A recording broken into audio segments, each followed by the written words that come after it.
इधर हेलो। पाकिस्तान के bowling attack के बारे में बात हो रही थी कि जबरदस्त पेस बॉलिंग, लेकिन ये दक्षिण अफ्रीका वाला भी बॉलिंग अटैक जरा ज्यादा ही तेज नजर आ रहा है। तो ये विकेट पे ये बॉलिंग अटैक के खिलाफ खेलते हुए क्या हम यहाँ एक हफ्ता रुके थे, इसका अच्छा फर्क होगा? जी बिल्कुल, एडवांटेज मिलेगा उस चीज़ का। थोड़ा पर्थ में पहले आगे प्रैक्टिस करने का सबसे बड़ा आइडिया यही था। वी ऑलवेज न्यू कि ये एक इम्पॉर्टेंट गेम रहने वाला है हमारे लिए पर्थ में। सो इसीलिए शायद हम पर्थ में आए थे और यहाँ पे आके प्रैक्टिस किया। So that will definitely help. And ये जो group of batters that we have now in our team, I don't think pace really bothers us that much, so I am not really concerned यार। अच्छा दिख रहा है। I think it seems to be a good wicket. I think Melbourne was tough, but this so far whatever we've seen, I think this looks better, more even pace and more even bounced. So let's see how it goes. Vikram Vimal Kumar this side. Team बड़ा अच्छा कर रही है, batsman भी run कर रहे हैं, तो ऐसे में ऋषभ पंत जैसा बैट्समैन आपकी टीम में रहता है जो दूसरी टीम में शायद ऑब्वियसली प्लेइंग 11 में रहेगा, तो वैसे टैलेंट को किस तरह से आप बैलेंस करते हैं? Obviously everyone wants part of the playing 11।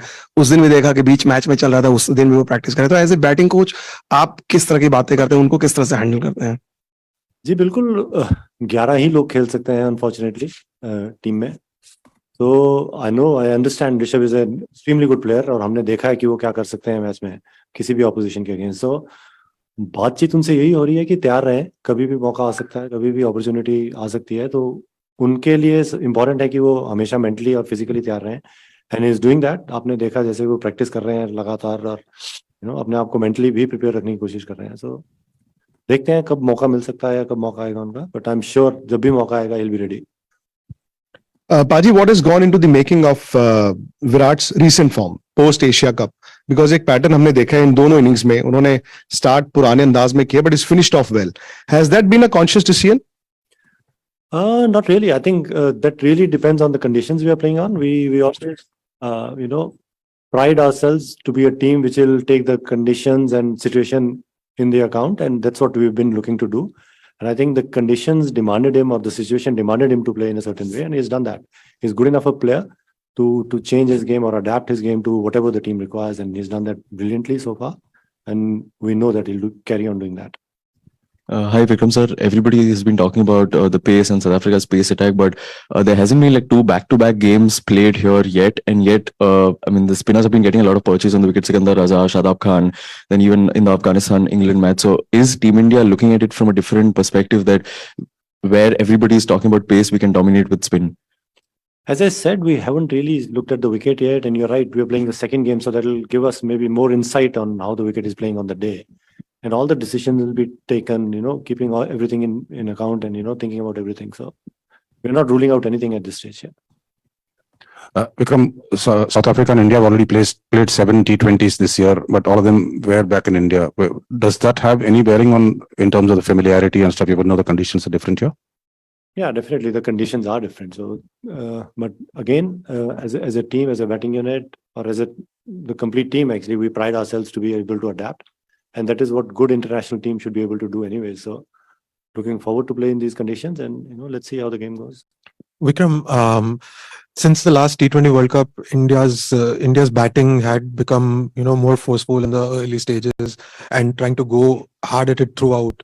But in this World Cup, we have seen a little more conservative starts. Is it like a team decision, or is it just left to the batters who are out in the middle to just decide and how to go about it?